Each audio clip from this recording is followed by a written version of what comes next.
Hi, who are you and what is the West East Community Access Network? Hi, my name is Reverend C. Washington, and the West East Community Access Network basically is a DBA as We Can Foundation.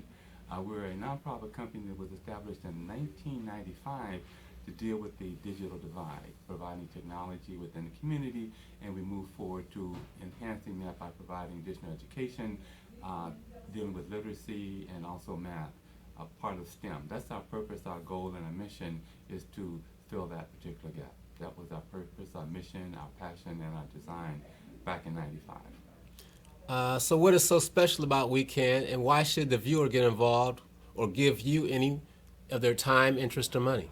Well, we know that there's a huge digital divide to gap. We know that the community is suffering economically, educationally, we're suffering. So, whatever we can do to have an impact on the literacy component, which is a direct correlation to economic education and employment, and also entrepreneurship. That's our main goal, is to make sure that we make an impact and dent to allow our children and their children have a competing edge going into the next millennium. That's why it's important. We're a grassroots company. We've been in the community for the past 25 years, and our compassion and passion has been with empowering our community. And why are you involved in it? Well, that's one of my main compassion is, number one, I'm a retired engineer, and being globally, and at the same time working globally, and seeing the disparity that exists in our community, even the failing rate, a current failing rate of our children in the community as far as high school and even college. The students coming out of high school with 55% dropout rate, functioning at eighth grade proficiency, and the latest report out of JBHE, Journal of Black Higher Education, shows that there's even a 7.5% reduction in college graduates. I know cost of college is up there.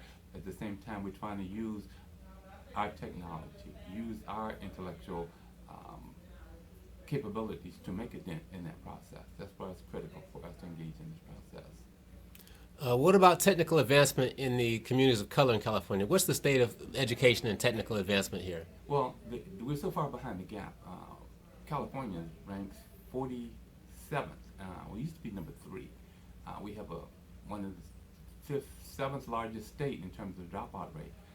Again, that's a tragedy, and the disconnect for higher learning is even becoming more apparent because of the jobless market rate, and the opportunity for employment is definitely being impacted by that, not only nationally but also internationally. That's our concern, is to prepare globally. We have to gear up and strengthen up in the area of science, technology, engineering, and math, and that's part of the problem. If we're operating at an 8th grade proficiency, then we cannot pursue those higher levels of learning in fields that deal with math and engineering. So we can do what we can to be a aid or a support in that process by either introducing technology as well as staff to allow our youth to understand the need for technology, and as well as applying that to academics that will enhance their learning capabilities.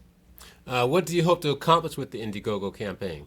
There are several things we want to accomplish. Number one, we want to make sure that we have funding to purchase additional Kindles, and that's what we usually use to present to each of the students in our program. We've outreached over 1,000 students, so as the cost of these units go up, and we're trying to increase that growth by another 1,000, then the cost associated with paying for those units to be handed out in the community, also to pay the instructors to provide the services, and then to allow us to build content and enhance our capabilities in providing services to community, and also the books that we also purchase and give away within our community. So again, twofold: purchasing books, purchasing technology, and at the same time increasing our staff to meet those contributions.